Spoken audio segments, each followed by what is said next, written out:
लेते हैं। Plant cell जो होती है दो दो भागों में बटी होती है, अर्थात दो चीज़ों से मिलकर बनी होती है। एक तो होता है सेल वाल जो सबसे बाहर की तरफ होता है, आउटर मोस्ट लेयर है और इस कवरिंग है, और इसके अंदर होता है सारा जो भी कुछ होता है सेल वाल के भीतर, उसे प्रोटोप्लास्ट कहते हैं। प्रोटोप्लास्ट जो होता है वो सेल प्लाज्मा मेम्ब्रेन और प्रोटोप्लाज्म से मिलकर बना होता है। तो सेल प्लांट सेल जो होती है उसमें सेल वाल होता है, प्रोटोप्लास्ट होता है, ये दोनों ही प्लांट सेल में पाए जाते हैं। जबकि प्लाज्मा मेम्ब्रेन और प्रोटोप्लाज्म जो होते हैं ये एनिमल सेल और प्लांट सेल दोनों में ही पाए जाते हैं। एनिमल सेल्स की सबसे बाहरी लेयर को प्लाज्मा मेम्ब्रेन कहते हैं और इसके भीतर सारे जो भी होता है प्लाज्मा मेम्ब्रेन के भीतर जो भी कुछ होता है उसको सबको हम मिलाकर प्रोटोप्लाज्म कहते हैं। प्रोटोप्लाज्म जो होता है ये न्यूक्लियस और साइटोप्लाज्म से मिलकर बना होता है, अर्थात प्रोटोप्लाज्म में दो भाग हो गए, एक तो साइटोप्लाज्म हो गया और एक न्यूक्लियस हो गया। साइटोप्लाज्म और न्यूक्लियस जो है वो दोनों ही एनिमल सेल और प्लांट सेल दोनों में ही पाए जाते हैं। साइटोप्लाज्म जो होता है, अब उसको देखते हैं। साइटोप्लाज्म जो होता है वो उसमें सेल ऑर्गेनेल्स और साइटोसोल होता है। सेल ऑर्गेनेल्स सारे और साथ में साइटोसोल, ये दोनों होते हैं और दोनों ही एनिमल सेल और प्लांट सेल में पाए जाते हैं। सेल ऑर्गेनेल्स जो होते हैं ये मेम्ब्रेनस हो सकते हैं या फिर मेम्ब्रेनस हो सकते हैं। तो यहाँ पर देखना है कि ए मेम्ब्रेनस जो होते हैं वो कौन कौन से होते हैं। राइबोसोम होते हैं ए मेम्ब्रेनस, सेंट्रोसोम होता है ए मेम्ब्रेनस और न्यूक्लियोलस होता है ए मेम्ब्रेनस। ठीक है, तो ए मेम्ब्रेनस जो होते हैं जिनके चारों तरफ मेम्ब्रेन नहीं पाई जाती है, ए मेम्ब्रेनस होते हैं, जैसे कि राइबोसोम यूकैरियोटिक सेल और प्रोकैरियोटिक सेल दोनों में पाए जाते हैं। प्लांट सेल्स और एनिमल सेल दोनों में पाया जाता है।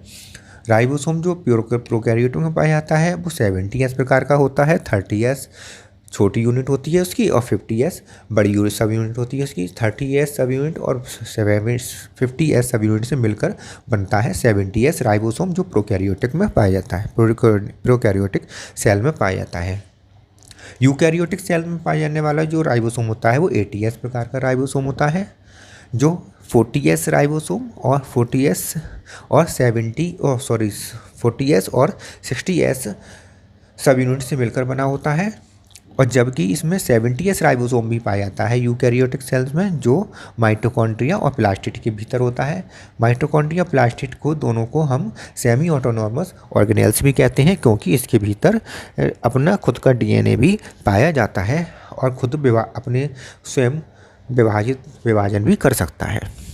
ये दोनों ऑर्गेनेल्स अपने स्वयं खुद भी विभाजित कर सकते हैं और विभाजन कर सकते हैं, अपने नंबर को बढ़ा सकते हैं। तो माइटोकॉन्ड्रिया और प्लास्टिड जो होते हैं ये सेमी ऑटोनॉमस ऑर्गेनेल्स होते हैं। इनमें 70S प्रकार का राइबोसोम पाया जाता है। सेंट्रोसोम जो होता है ये ए मेम्ब्रेनस होता है, केवल एनिमल सेल्स में पाया जाता है। इसमें भी दो भाग होते हैं, प्रॉक्सिमल सेंट्रोसोम और डिस्टल सेंट्रोसोम। प्रॉक्सिमल सेंट्रोसोम जो होता है और डिस्टल सेंट्रोसोम जो होता है वो आपस में एक दूसरे के परपेंडिकुलर होते हैं, 90 डिग्री पर होते हैं, जैसे कि मैंने डायग्राम में बना रखा है।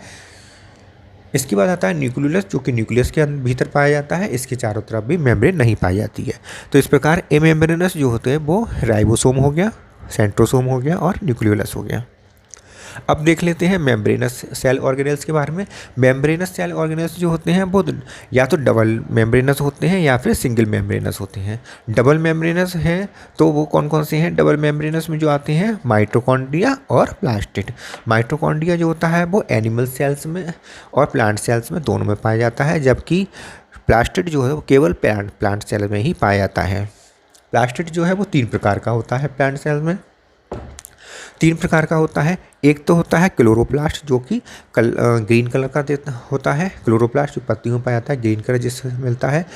क्रोमोप्लास्ट होता है। क्रोमोप्लास्ट भिन्न प्रकार के रंग देता है, जैसे फूलों के विभिन्न प्रकार के रंग होते हैं, तो क्रोमोप्लास्ट अलग अलग प्रकार के रंग को देता है, ग्रीन नहीं देता है। जबकि ग्रीन कलर जो देता है वो केवल क्लोरोप्लास्ट ही देता है और क्रोमोप्लास्ट ग्रीन को छोड़कर बाकी सारे रंग क्रोमोप्लास्ट देता है। ल्यूकोप्लास्ट जो होता है वो कलरलेस होता है, इसलिए और लेकिन स्टोरेज का काम करता है, फूड स्टोरेज का काम करता है। तो कौन कौन सी चीज़ को स्टोरेज करता है? ये 3 प्रकार का होता है। फैट को, प्रोटीन को और स्टार्च को या कार्बोहाइड्रेट को स्टोर करने का काम करता है। इस प्रकार ये ल्यूकोप्लास्ट 3 प्रकार का हो जाता है। एमाइलोप्लास्ट जो होता है वो स्टार्च को या कार्बोहाइड्रेट को स्टोर करने का काम करता है। एल्यूरोप्लास्ट जो होता है वो प्रोटीनोप्लास्ट भी कहलाता है और प्रोटीन को स्टोर करने का काम करता है। एलायोप्लास्ट जो होता है उसको हम लिपिडोप्लास्ट भी कहते हैं और ये केवल फैट को स्टोर करने का काम करता है। इसके बाद नेक्स्ट आता है सिंगल मेम्ब्रेनस सेल ऑर्गेनेल्स।